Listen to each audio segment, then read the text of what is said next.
Ang video na ito ay para turuan kayo kung paano gumawa ng libreng account sa isang forex broker. So, pag-click nyo ng link, mapupunta kayo dito sa page na ito, no? Register a new profile. So, libre lang naman ito, kaya sundan nyo lang. Ilagay nyo lang yung email address ninyo, country, email address. So, lagay natin yung email address natin. Okay? Kung wala kayong email address, libre lang gumawa ng email address gamit ang Gmail, no?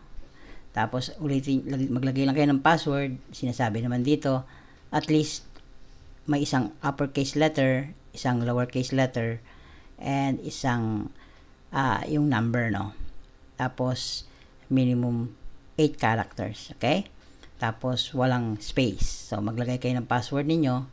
So maglalagay ako ng password natin, ano?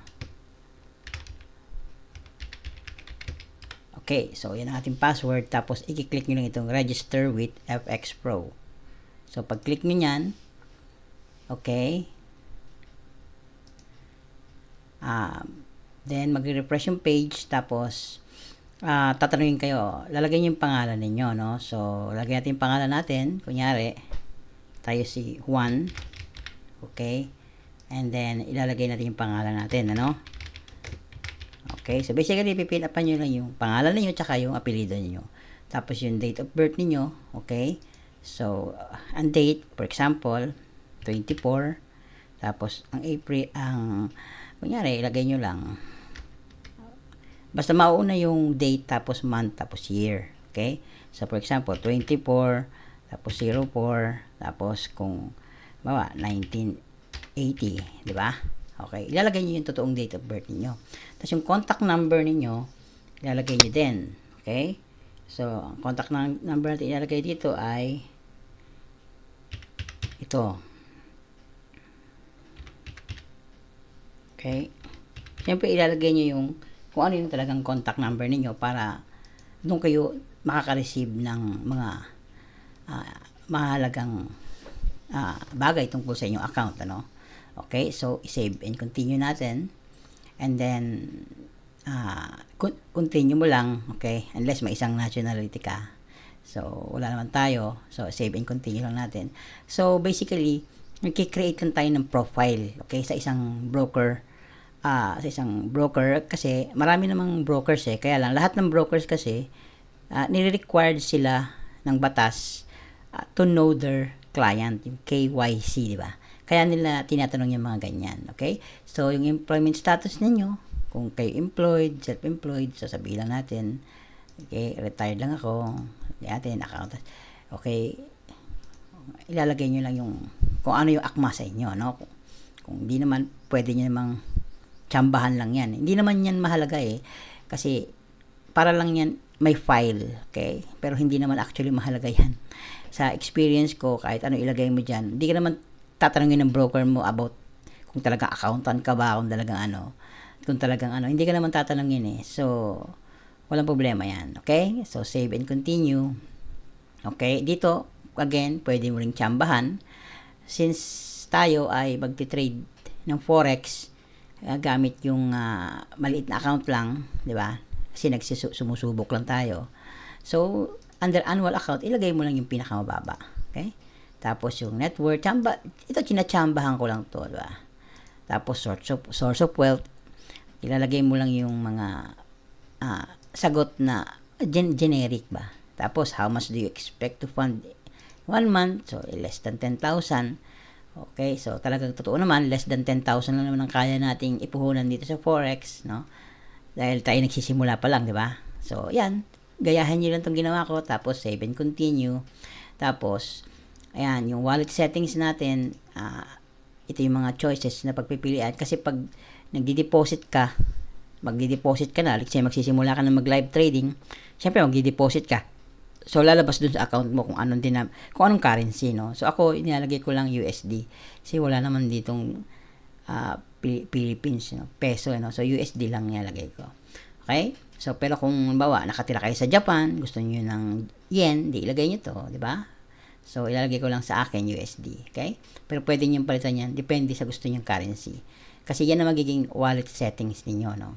Ito kasing kini-create natin ay profile, parang pinaka-wallet natin ito. Para later on, kung magpopondo tayo, bawa gusto natin mag-trade, dito mapupunta yung ating i-deposito. And pagka may kinita na tayo, dito rin mapupunta yan. Tapos ito rin yung gagamitin natin para ma-withdraw natin yung pera natin. So, save and continue lang natin. Ano? Okay, so, ayan. Tapos, ito na ngayon yung iyong profile. Okay? So, ito, ready ka na. So, pinapa-download ka na nung app, no? Pero, kahit hindi mo, huwag ka munang gawin to kasi sa mga susunod na videos, ituturo ko kung ano yung magandang gamiting app. Okay? Gamit pa rin itong broker na to, pero gagamit tayo ng mas simple, di ba? Parang walang masyadong ano. Tsaka para wag nang makadagdag pa sa mga apps natin. Ito kung mag-trade ka na naman gamit ang cellphone mo eh. Pero ideally, mas maganda kasi mag-trade gamit yung malaking screen, no? Later on, kapag medyo bihasa na tayo, then pwede na tayo mag-trade gamit ang cellphone. So, ituturo ko rin to. So, ituturo ko din yun. Pero right now, proceed with web muna tayo. Okay? So, ito na. So, every time magla-login ka na ngayon sa iyong dashboard, okay? Ito makikita mo. Successful registration, ganyan, blah, blah, blah. Tapos, ito ngayon yung iyong wallet. Okay? So, ang unang-una natin gagawin, okay? Ngayon, meron tayong real account dito, no? Ayan. So, hindi pa ito activated. Nakalagay dito, your account is not currently activated for tradings. Para ma-activate ito, kailangan nating gumawa ng, kailangan nating magpondo. Okay? So, magpopondo. Ngayon, since kung hindi ka pa handang magpondo, okay? Hindi ka pa handang magpondo, pwede kang gumawa ng demo account lang muna. Okay? So, pag click mo dito, i-click mo yung demo account, magki-create tayo ng demo account. Okay? Importante yung may demo account tayo kasi doon tayo magsasanay eh, di ba? So, ayan, create a demo account, may pagpipilian tayo rito. Okay? So, okay na naman kahit anong piliin natin dito kasi demo lang naman eh, di ba? So, ito, piliin na lang natin tong standard demo. Okay? Demo account. Okay? Demo account allow you to practice trading using virtual funds, helping you refine your skills and test trading risk-free. Okay? So, ang pinagkaiba lang ito, itong FX Pro Standard Demo, dito sa FX Pro Raw Plus Demo, is itong spread tsaka commission. Okay? Ang leverage niya pareho namang unlimited eh. Okay? Ang margin niya pareho din. Ang minimum trade size niya pareho din. Ang trade size step niya pareho din. Ang pinagkaiba lang dito is yung commissions at saka yung spreads. Okay?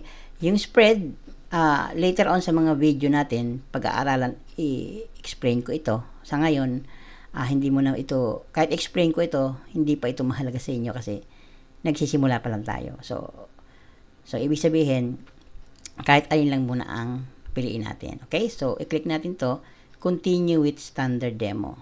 Okay? By the way, meron din ditong MT5. Pag i-click mo ito, ayan.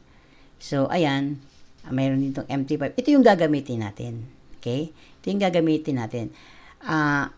Gagamit din tayo ng MT4, gagamit din tayo ng C-Trader para lang ipakita sa inyo yung pagkakaiba ng tatlo.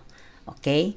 So, kaya, wag muna natin itong alalahanin kasi later on sa mga videos, kasi ito yung nasa playlist, no, series naman ito. Umpisa pa lang itong video na to kasi magki-create lang pa tayo ng account.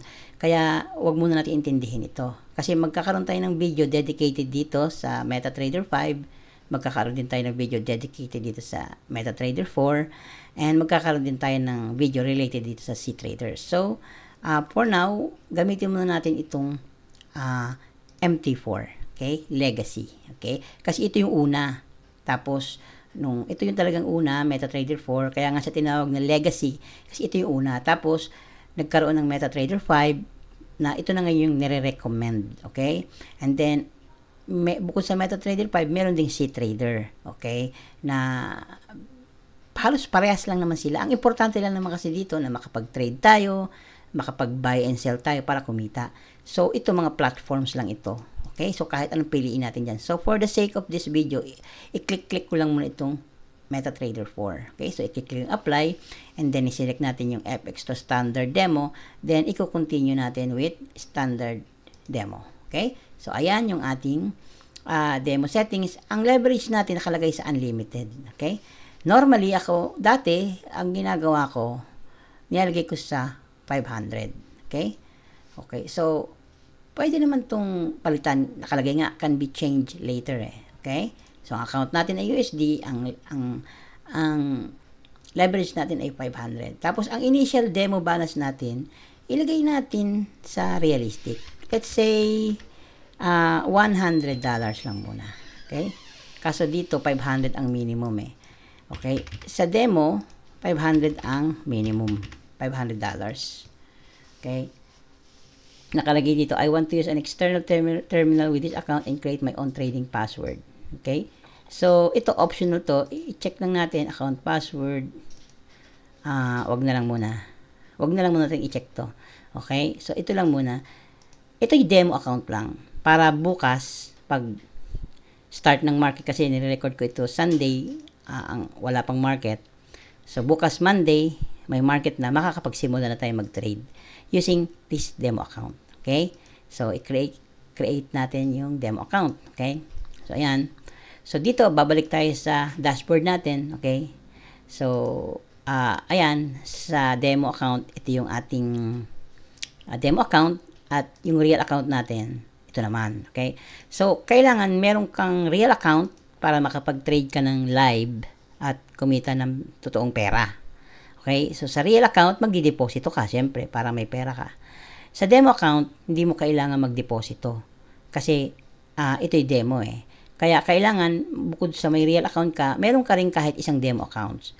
Nang sa ganon, pag nagsumusubok ka ng mga strategies mo, o inaaral mo pa yung mga pasikot-sikot, dito ka muna sa demo account magti-trade. Nang sa ganon, kahit magkamali ka, kung hindi ka pa sanay, syempre, hindi ka matatalo kasi hindi naman totoo ito eh. 'Di ba? Totoo yung market condition, totoo yung pagbabay and sell mo, kaya lang kapag natatalo ka, walang problema. Hindi naman totoong pera. Pero kapag nananalo ka, wala ka rin namang makukuha kasi demo nga. Pero ang importante doon, nagamay mo na, sanay ka na. Then pag sanay ka na, tingin mo kaya mo na, then tsaka ka gumamit ng real account mo, popondohan mo ito, tapos yung ginagawa mo sa demo account, nasa tingin mong kaya mo na, gagawin mo na sa real account. Yun ang kagandahan nito. Okay? So ayan. So dito, pagka popondohan mo na yung real account mo, i-click mo lang itong fund, no? Then pag-click mo yung fund, mapupunta ka sa mga options, no? So, dito, kung ikaw nasa Pilipinas, pwede kang gumamit ng credit card. Okay? Ilalagay mo lang yung credit card mo, expiry date, tsaka yung CVV, nasa likod ng card yan, and ilagay mo yung deposit amount mo. So, dito, pwede ka magdeposito ng pinakamababa na $10. Okay? So, yun ang maganda dyan. So, kunyari, nagde-demo ka, maganda ang takbo ng demo account mo, tapos gusto mo na mag-live trading, pwede kang magpondo sa iyong real account ng pinakamababa, $10. So, $10 is siguro, wala pang 1,000 yan, di ba? O sabi mo na 1,000. Okay? Ngayon, pwede rin naman itong gumamit ka ng bank account, kung may bank account ka. Okay? Kung may bank account ka, ilalagay mo lang yung currency, tapos bank name mo, okay? Beneficiary bank name. Pero, ang pinakamabilis na paraan, kung gusto mo magdeposito, ay yung local payments. Kasi dito sa local payments, may GCash. Okay? For example, gusto mong maglagay ng 1,000 pesos. Okay? So, ayan, 1,000 pesos is around 1598 USD sa ngayon. Ano? Nagbabago naman yan eh. Depende sa panahon. So, by the time siguro mapanood mo yung video na ito, baka iba na ang conversion.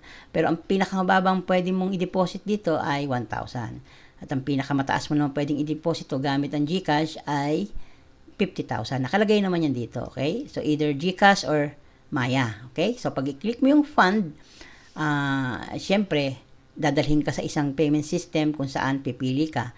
Ano bang gusto mo? GCash o PayMaya, okay? Tapos, i-click mo yung GCash.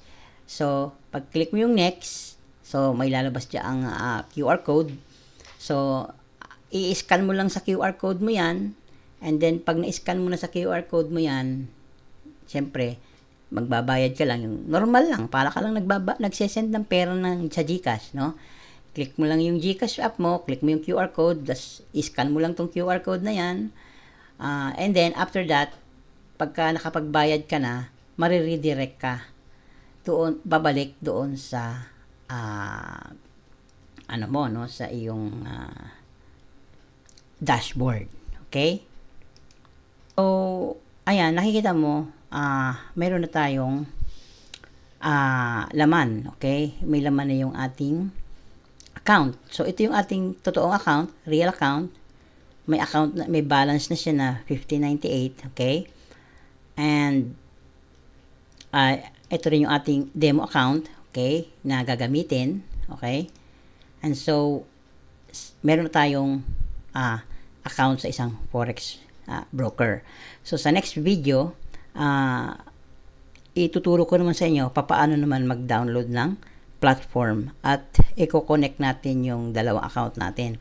Yung real account natin tsaka yung demo account natin, i-hook natin doon sa terminal. Okay? So, proceed na kayo sa next video. Okay?